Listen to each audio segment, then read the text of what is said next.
Mars Pouyan from GBC Live. Today we have a Stone Shi, founder and CEO of Pouyan. It's one of those fascinating and outstanding mobile application in food and beverage, community, and lifestyle. Stone, thanks so much. Finally, we got you here. Thanks for having me, Mars. You're welcome. Yeah, excited. Yeah. We would love to know about your story and what happened that Pouyan started this craziness. We love it. Sure. A little bit about myself. I was born in Sichuan, where pandas live, where spicy food is most known around the world. And I spent 10 years in the U.S. before coming to Shanghai in 2010. Yeah. So been here 9 years and counting. Very good. It's just as other people, international people arriving in China on the first day, you're very intrigued by the food scene in Shanghai. Yeah. And just so it happens that I was a social chair for my alumni group from Dartmouth College. So my job was to basically find restaurants and bars every month so that the guys can get together and mingle. And I couldn't see other services for that purpose. I couldn't trust some of the Chinese reviews, language-wise, UI-wise. My fellow alums from America couldn't, get the hang of it. So I had to personally keep a spreadsheet of 400 restaurants on my computer. And out of professional itch, I say, why don't I prototype something, an app that really helps expats in Shanghai discover and review restaurants. That's how it all started. Very good. So we found our niche, and Pouyan expanded from that time, but that's where it all started 5 years ago. Very good. Where the name comes from? I mean, Pouyan, it looks like Bon Appetit, or is it the same thing, or is different a story behind that? So we wanted to make sure it's a name that is meaningful enough and expandable. So Bon App comes from Bon Appetit. In French means have a good appetite. Yeah. And we tested with 14 nationalities before finalizing on this name after 276 different candidate names. Oh, cool. Right? Took us half a year. 270 names you picked, and out of that, Pouyan was the best. Yeah, the best. We tested, and it can also become a good app because Bon means good. In Chinese. In Chinese, in French. In French. Yeah. In Chinese means awesome. It means explosive. So it's all upbeat, positive energy. So we decided not to pick a Chinese name to make it international, because most of our users are international people. They should get a hand of it. Yeah, that was a question in my mind. And a lot of big brands come here, like Coca-Cola, Adidas, Nike, XYZ, a lot of other brands. They have their own Chinese name. I wanted to know that what is the story behind that Pouyan doesn't have a Chinese name. However, I was thinking that you want to give a kind of unique name that international and local, I mean Chinese people, they go through one name. Because many times happen, let's say a Starbucks. Yeah. If I go to a taxi and I say, hey, chef or Mr. Taxi Driver, and when I go to Starbucks, they say, what? And I have to say, Shibaka is a Starbucks, then they understand. So Pouyan, if somebody says, hey, we want to go to Pouyan, or do you know Pouyan, then right away they know that, and it doesn't matter. We're lucky enough to have a simple 3-letter word, Bon, B-O-N. Yeah. And then it's an app. We're an app, so it's Bon App. So to Chinese, the B-O-N-A-P-P. Yeah. And for non-Chinese people, it's Bon Appetit, short for Bon App. And then when we expand outside of restaurants, it's a good app. Yeah. So it actually works pretty well for us. We're lucky in that sense. Very good. Yeah. So you said that you want to connect people in terms of food and beverage and so on. I've seen that we know each other for many years. That you're talking about community as well. Where the community comes from in your story of Pouyan? So at the beginning, when Pouyan was started, you can imagine I and the team in Pouyan, we account for 70% of all our reviews. And then we ran out of the reviews, and we said, hey, we host a party, a review party, to get all the people start contributing reviews in the community. I want it to come from the real people and not just us. I don't want to become another editor. to tell people what food they should be eating and value my opinion too much. I trust in the quality of the app in the hands of people who know it. So we started hosting our first review party.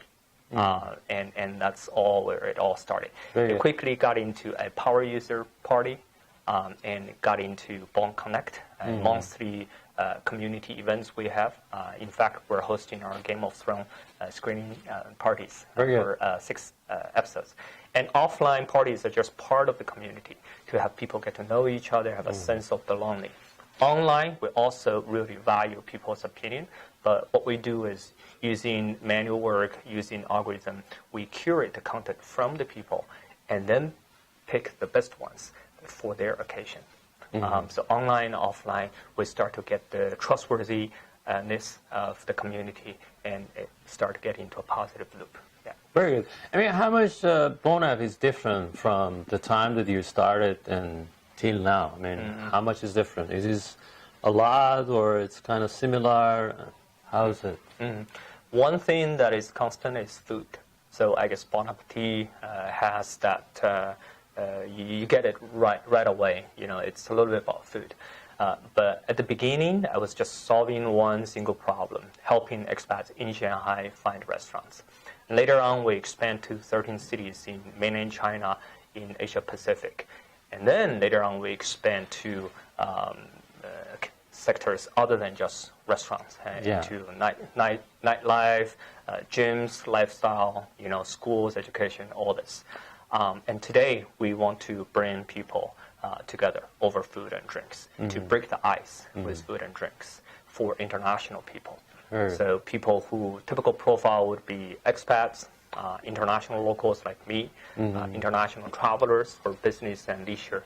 So those are the people who speak the language of the world, who are well-traveled, who want to come together with other similar-minded people, and that's what we are trying to do using this platform. So you can see the evolution. You mentioned that you want to break the ice. Where the ice is? I mean, what is the rigid part of that? What do you mean by that? So a typical user profile would be on Bon App would be a international person who come to visit China for the first time. And over there, outside of China, you have Facebook, you have WhatsApp, you have Instagram. In China, you have WeChat. So you see the gap of social media. And when those people arrive, couple that with the language barrier, the culture barrier, you have a group of very social international people who are very much intrigued by the culture and development of China, old and new, but having no way of communicating with the local people. People are local in China. So what we do is to match them up with their backgrounds, their tastes, their interests, so they can not only connect one-on-one and in groups online, but also can go to over 1,000 events we have hosted offline to really meet each other, to meet other people who have been in China for many years, to meet the local Chinese who really understand China and part of the world, and other followers. So when they come together online, offline, the ice is broken. And we believe, there are many ways of breaking the ice, but food seems to be a natural one. Yeah, food. I mean, it's just like 5 times or 4 times people, they have their meals. I mean, before that, drinking and so on is one of the most important part of everybody's or every creature in the world is this. So, and it's a good reason to connect people in terms of that. And you kind of bridging and filling up the gap of international people when they get in China because they have no idea how to get into a social platform in China. And Bon App can be a good solution and can be a good platform for that. Where the Bon App is going to go in 3 years? How would it be? I mean, or in 5 years? How it looks like Bon App? Is it going to be the same or is it going to be different? What is your vision? Yeah, we want to be the social dining platform for international people worldwide. We want to be the go-to platform when international people want to come together. So as of today, Bon App is available to use worldwide. Not only in the 13 cities we have the strongest foothold at, but also you can open up Bon App in London and New York, and you can start using it and connecting people. So that's the step we do. In 2 to 5 years, what we see is when the international people in China who use us, they will leave China to return home, to relocate to a different city, or they travel there often.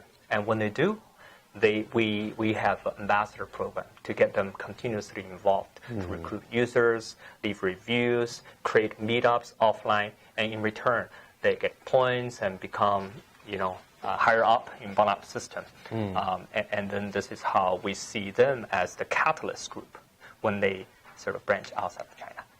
That's why we focus on international people. Yeah. Very good. So I was thinking that, okay, Bon App has a lot of potentials, a lot of users, and Bon App has the potential of doing a lot of businesses beside of that, like food delivery, because you're almost connected to every single restaurants and bars in the city and in other cities, as you mentioned. And you can do a lot of things. You can do delivery. You can do many other services.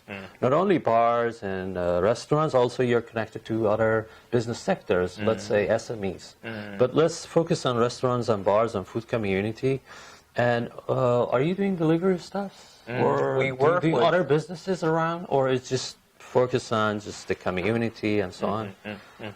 So there is obviously a need for a super app in China for the international people, just for the convenience of it. What do you mean by super app? So we basically help people to do all the major things in one stop on one app. So you can review restaurants and meet other people. That's what we do ourselves. And because of that, people open up Bon App 6 times a day. And then once in a while, you order your food from other restaurants. We work with our partners in delivery to do that. You want to buy stuff from Taobao. We're launching this week to allow you to shop in Taobao, on Taobao in English format. The whole Taobao. The whole Taobao. Because they have millions of stores. Yeah. And we don't do that ourselves. We work with the best in class. It means to integrate into Bon App. I can't buy any stuff from Taobao in English version. Yep. Means that there's a machine translating all the content. Our partner is the best. It's done. It's done. Yeah, we're doing the final test. People can start booking tickets, flight tickets, train tickets, book hotels on Bon App very quickly. Then we have to call it Crazy Bon App. Through Trip.com, our partner, international brand of C-Trip. And you can soon order a taxi from. You can even get get Airbnb, and we work on all the people in there. So that's what I call a super app. It meets the central, the essential, life scenarios of your life in China. So that's what we want to do. Very good. Let's go through some barriers. What were your barriers? What will be your barriers, your challenges, ups and downs you've had, for sure, as other entrepreneurs, as me as an entrepreneur, a lot of ups and downs, especially for us, which we are expat, we are non-Chinese. For Chinese, it's going to be much easier because the culture, language, and so on. What were your barriers, and how you could just pass those barriers and get to this level? There are quite a few. I guess this time of the year and our era, everybody is holding tight to their wallet. So everybody is trying to make more money. One reason why we expanded outside of the restaurant business is because the turnover is just crazy. So we want to use our traffic. People open up Bon App 6 times a day to direct that traffic to some lower frequency scenarios, such as international schools and hospitals. Using the same structure in Bon App. So that's one way. Another is how do you transition from serving the core group of expats in China? Let's say with a population of 1 to 2 million in there. We're a big fish in a small pond, to a much bigger world stage. We want to swim into the Pacific. I mean, it's super hard, and it's So how do you strategize the whole thing? How do you use a different but related concept to keep your core user engaged and then trying to get them to embrace the new concept on a bigger stage? That is a barrier. That is very hard to do. Yeah, I see. Yeah. So that is your future barrier. What was your barriers from the first step that you started? It was like, when you talk about communities, sometimes it's super hard, because I'm a guy that I work in community stuff a lot. For investors, when they come and they want to talk to you, and the first thing they want to see, especially here, they want to see the numbers, they want to see the revenue, they want to see all these track reports that you've had. So how you could deal with these kind of things and convince your investors? You're talking about community or investors? Investors. Okay. For investors, so we've raised angel round before, and we're raising next round after we make Pouyan available globally. Nice. What we've seen is the concept of community, a good working one, is extremely appealing to everyone, investors involved, because the word of mouth is just the most effective way of getting your things. 99% of Pouyan users download Pouyan because they arrive in China within 48 hours. They get hungry. They ask, "Hey, where do I find restaurants or bars or this and that?" And chances are people on the ground, they say, just Pouyan. That's easy. So it's very important. And then how do you do this outside of China when they travel? Previously, when Pouyan is available in only 13 cities, when they are outside of 13 cities, we lose them. Yeah. And the turnover expats in China, about 2 years on average. Yeah. So to solve that problem, we want to, make it available globally. So when they go back to London, to Iran, to the US in the summer, and come back, they can continue using Pouyan. Exactly. And that is very appealing, not only to investors, but also to our users. They want to record their life journey. Yeah. So that's something that we have worked on. Yeah, one of the interesting things that I've seen, is reviewing, sometimes I go to some restaurant, I really don't like their service. I mean, fairly, I don't want to be unfair, but fairly the money that they charge in terms of the service that they're providing is super bad. And then they don't care about that. However, of course, if you do that, then you lose your customer. But sometimes it happens that some bad stuff happens. They don't care, and you feel very, sad and upset, and you get angry and you get mad, but you cannot do anything. So, but if they have the feeling that, there is a platform, that people refer to that platform to see how credible they are, how good they are, how much people are talking about them in a good way, then they try to behave. They try to be, much better in terms of how to serve the customers, in terms of the quality of the food or beverage that they want to provide to customers.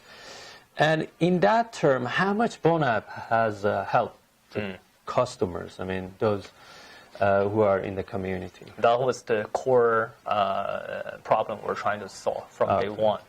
And I could say we've come a long way. So we became the first and the biggest English review platform in China. Very good. And today we host about 80% of China's entire English content.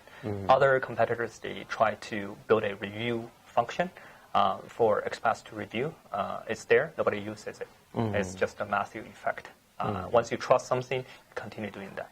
So I take that very dearly. I want to protect our trustworthy. For businesses, it's not straightforward from day one. They are very used to the way Chinese review site have played their games. So at the beginning, they demand this and that. I want to delete this review. I want to hide that review. I want to buy positive reviews over the top. And when I told them this is not possible on Pouyan and say, how come it's not possible? Everybody else is doing it. I guess you have to just stuck your tongue, your gun, and say, we're going to be a little bit different. Yeah. And then give it a couple of years, people start following this because of this trustworthiness, we're able to get the customers to come to the app 6 times a day. So they have to play along.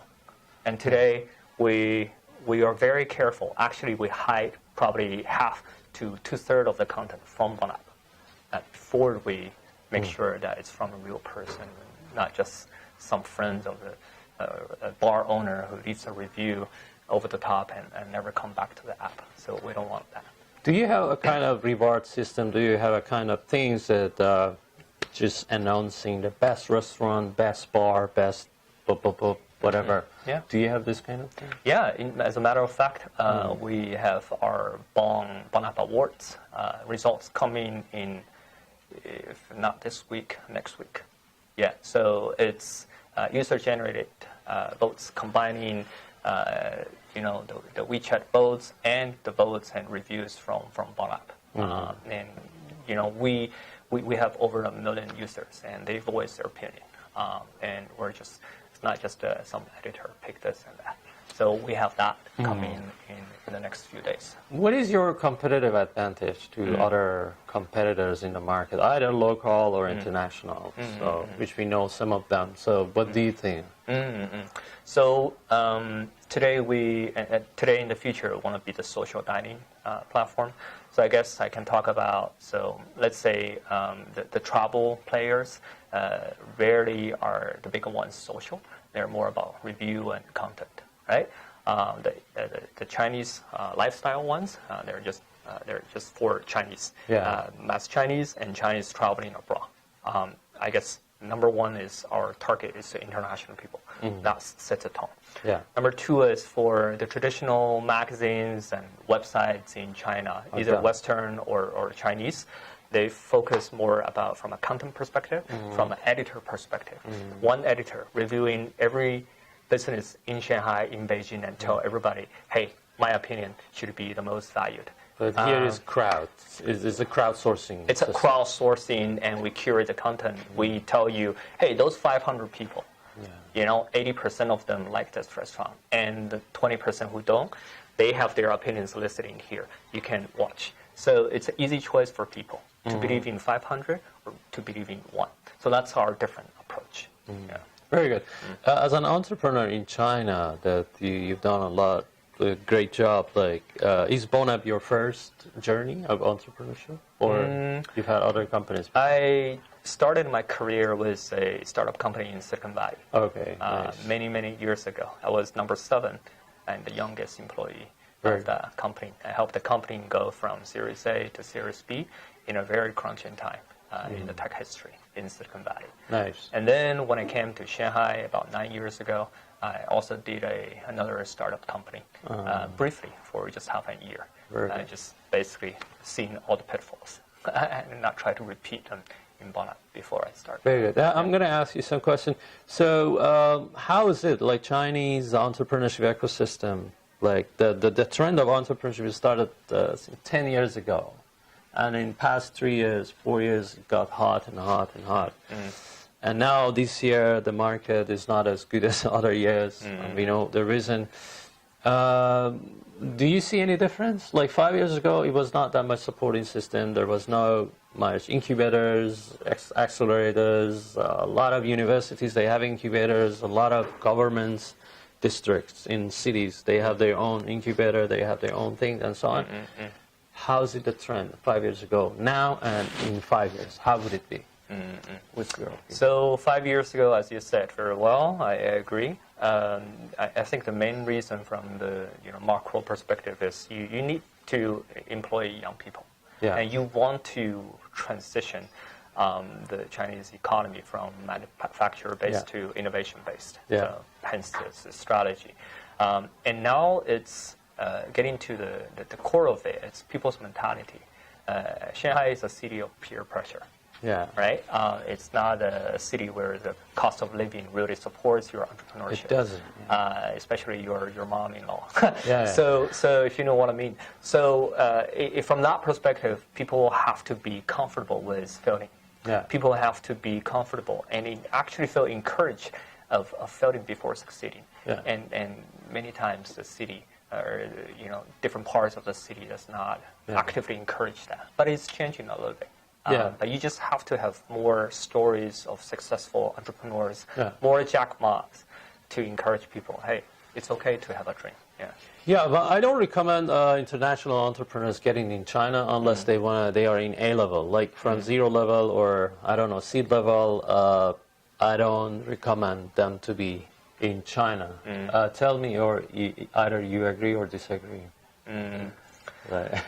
So this year alone, right now it's April. I've already hosted 6 or 7 international delegations from Germany, from France, from the U.S., from Australia, and from Brazil.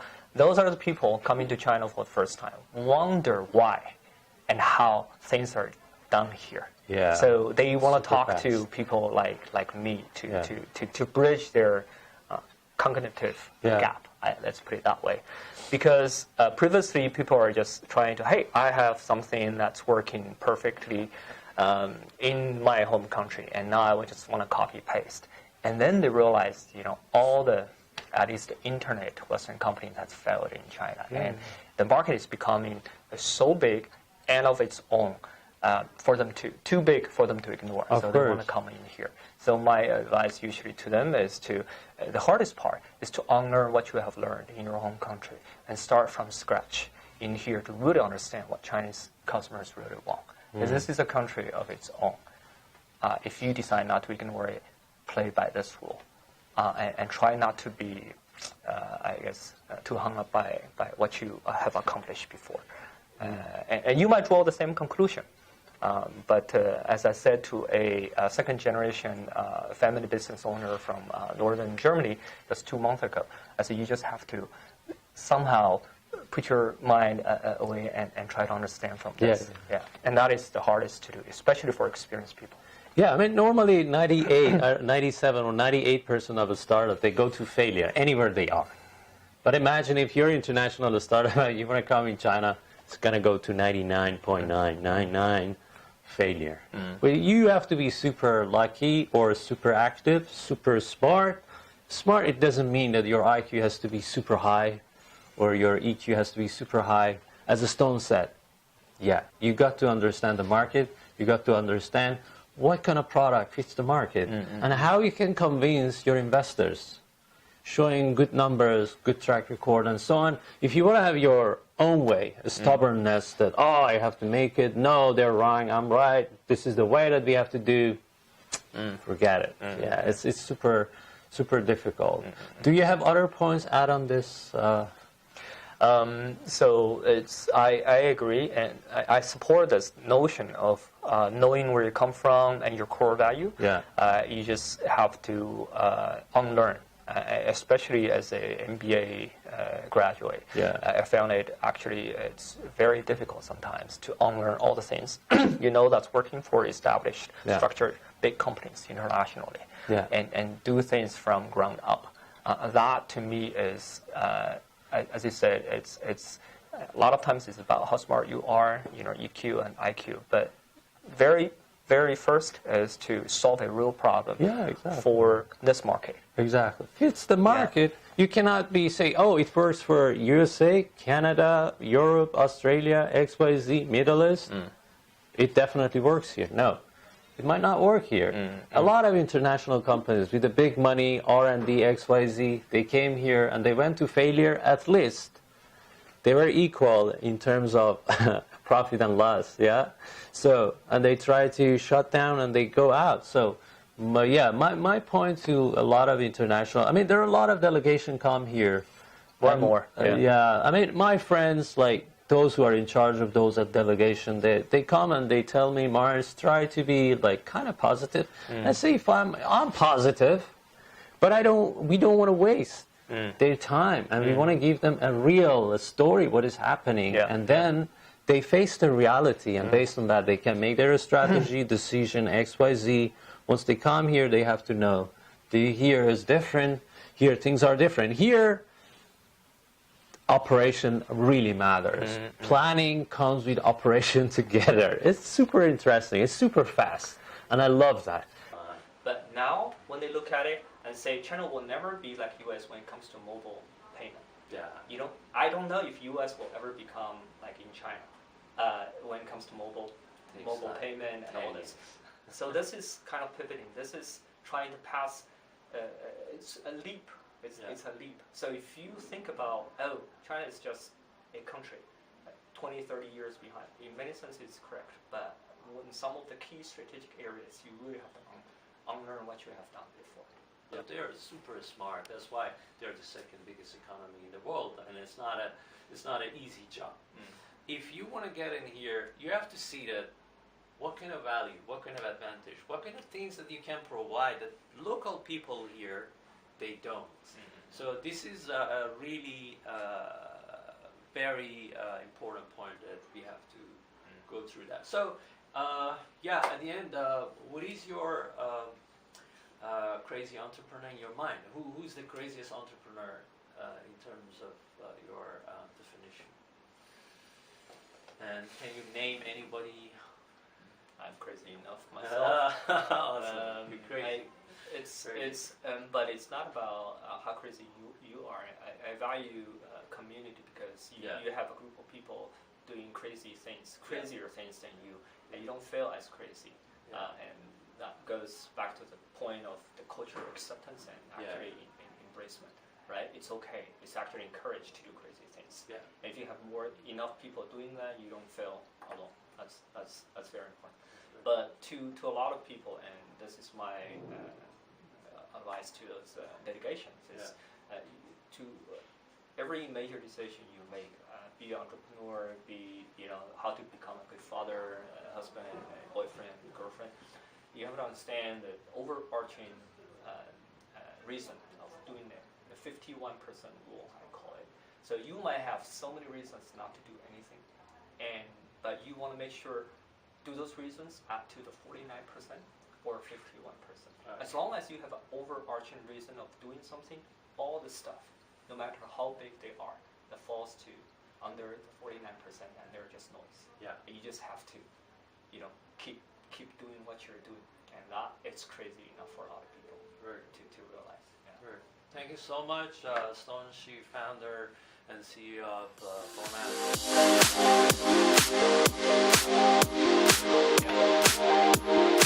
Pouyan.